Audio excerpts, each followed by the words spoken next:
Hey everybody, this is Chris at Zenark Reptiles. Thank you for joining me once again. I hope you guys are having a great day. Hope you guys are having a better year. This year started out really bad and I hope it's getting better for you. Sorry about my raspy voice. This time of year I got allergies and I got drainage and I don't want to gross you out, but it's not COVID. I've been tested. I had to be tested for my work. That being said, I'm going to have a little bit of grievances to give you today. It's not because of you guys. It's not because nothing I did. Just something that's been weighing heavy on my heart. I'll talk to you about it right after this. Hey everyone, this is Chris Willis, aka Zenark with Zenark Reptiles. My goal is to get you excited about keeping reptiles, breeding reptiles. I've been keeping reptiles since 1999, and I love answering your questions, your comments, and also helping you guys along the way. So sit back, relax, and let's get the show started. Welcome back. So first of all, let me talk about myself. I've been keeping reptiles probably, I think 97 is when I first got my first reptiles, around there. I can't tell you the exact date. But I always say I've been breeding reptiles since 99 because that's when I started breeding them and actually successfully breeding them. In 97, I went to the pet shop and I bought me a couple collared lizards, a couple fire belly toads, a couple of gnolls, and a box turtle. Those were my first pets I ever had that were reptiles. And at that time, what you did, you went to the pet shop and you bought these little books. I don't know if you guys remember those. These little books, you flip through them and it's supposed to help you out how to take care of these animals. There was the internet then, but it didn't have the information that it has now. Honestly, now there's almost too much information. There's more opinions than information sometimes, but still good to have all that, someplace to go to actually learn what you're doing. Or you can ask the pet shop owner or the pet shop employee how to take care of them, and honestly most of them didn't know anything about it. They'll just tell you what you wanted to hear, so you'd buy the animal.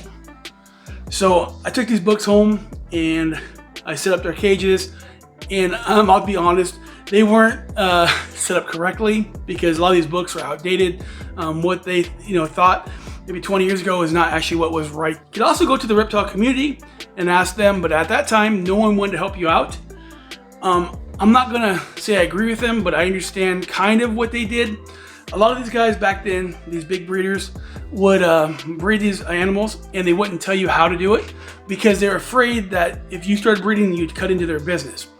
And on their defense, there wasn't as many people in the community as there is now. Now we're all about growing the community and getting more people involved. That's what I'm all about. But back then they kind of were greedy and didn't want to help out anybody. It's kind of frustrating. So you try to get in with somebody that you trusted and they had to trust you to get information from them. I've been keeping reptiles and dealing with reptiles for this many years. And here in Yakima and around here, I've always tried to get people involved in reptiles. It's one of my things. I try to get everybody involved. I try to show people that they're not villains because reptiles have been vilified for so many years. So that's what I do, is I try to show people, not to be scared of them. Someone comes over my house or I go someplace, I pull out all kinds of lizards and ambassador animals that I give to people, let them hold, and they realize they're not so bad.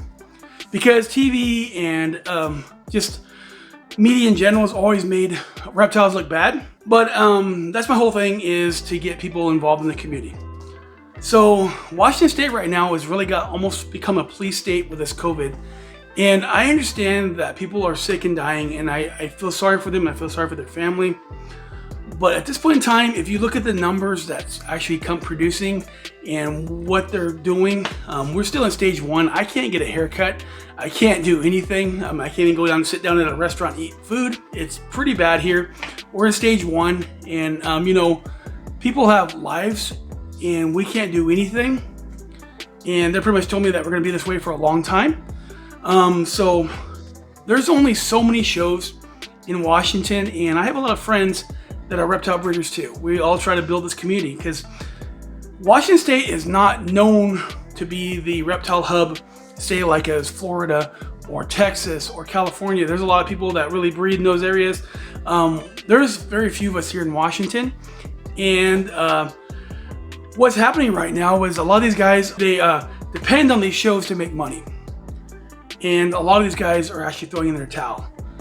They're actually quitting the reptile business, quitting breeding reptiles, And it's kind of frustrating to me because, you know, I've spent all this time and all these years trying to grow up this community. I'm not saying I did it single-handedly, but a lot of these people here in Washington have tried everything to get these shows going, trying to get, you know, people involved in reptiles, and it just feels like it's backpedaling right now because a lot of people, like I said, they're small businesses that relied on this money and they can't sell their reptiles.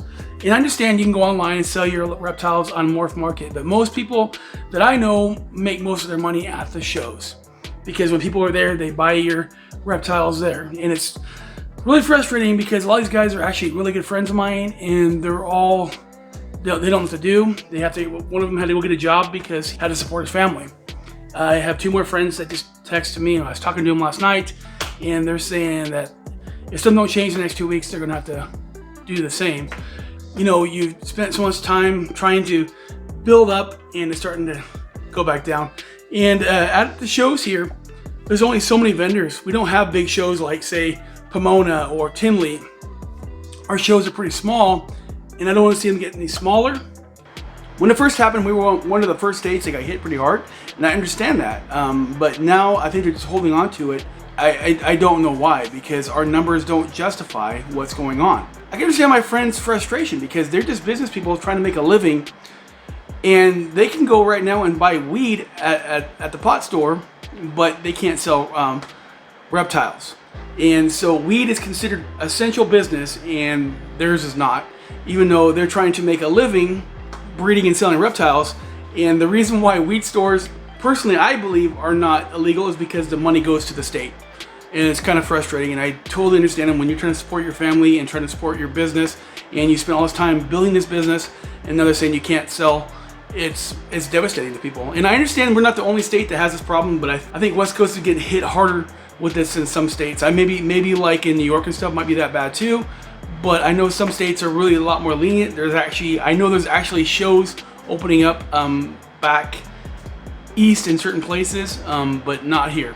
You can go to a Home Depot right now, which is crowded, by the way. The Home Depots here right now are crazy because everybody's bored and they're working on their house. There's no 6 feet rule there. I mean they're supposed to be, but everybody's up against each other. I went there yesterday to get some stuff for my racks, and it's crazy there. And everybody's in your space. No one's wearing masks. That's deemed to be okay, but you can't go to a reptile show, which is the same thing. And these people have businesses and need to provide for their family. I want everybody to be safe. I want everybody to not get COVID-19, but I also don't want everybody to lose their business and to be devastated by this. And I think our state is going too far. I think a lot of the West Coast states are really going overboard. I don't want to get into politics. I don't like politics at all. I don't think either side has it right. That's all I'll say. But I think that they're being way too much of a police state right now. And I mean, I have to almost break the law to get a haircut. And that's just stupid that I can't cut my own hair. You know, I'm not a barber. My wife's not a barber. And I gotta do something. And for me to go to like a different county that's open is actually breaking the law. But I mean, what am I supposed to do? It's kind of frustrating. And it's kind of frustrating that we live in a state that thinks that, you know, smoking weed is more important than actually, you know, having a business. And it's just really frustrating. And I'm not trying to get too political or too, you know, into that, but it's really disheartening watching us backpedal from, you know, all these years that we tried to grow this, and now I'm watching people break away from this community. Sorry guys, I don't mean to be negative. I just kind of wanted to get this out there. It's really frustrating to me. It's kind of hurtful to me. You know, I have a lot of these friends that I really are dear to my heart and dear to this community, and to see them like throwing the towel. Me, luckily, I'm not doing this full time, and I'm actually blessed financially. I'm not saying I'm rich, but I personally, you know, I guess I'm middle class and I have extra money, but a lot of these guys don't, and they have to support their family, and it's just a sad situation. Anyways, guys, I will not be so negative next time. I want everything to be positive because things are great, and I don't like people dwelling on negative things. But sometimes it just, you know, you see all this coming down at the pike, and it's really frustrating, even to me, which is, I try to always like be happy, but Anyways, guys, if you wouldn't mind checking out some of these other videos right here, also hit that subscribe button. It really helps me out. I love you guys. Stay positive. Dig your feet in. Don't let this cluster mess you up. And it won't be long. I'll be buying reptiles from you. Anyways, guys, I love you. Later. Bye. Peace.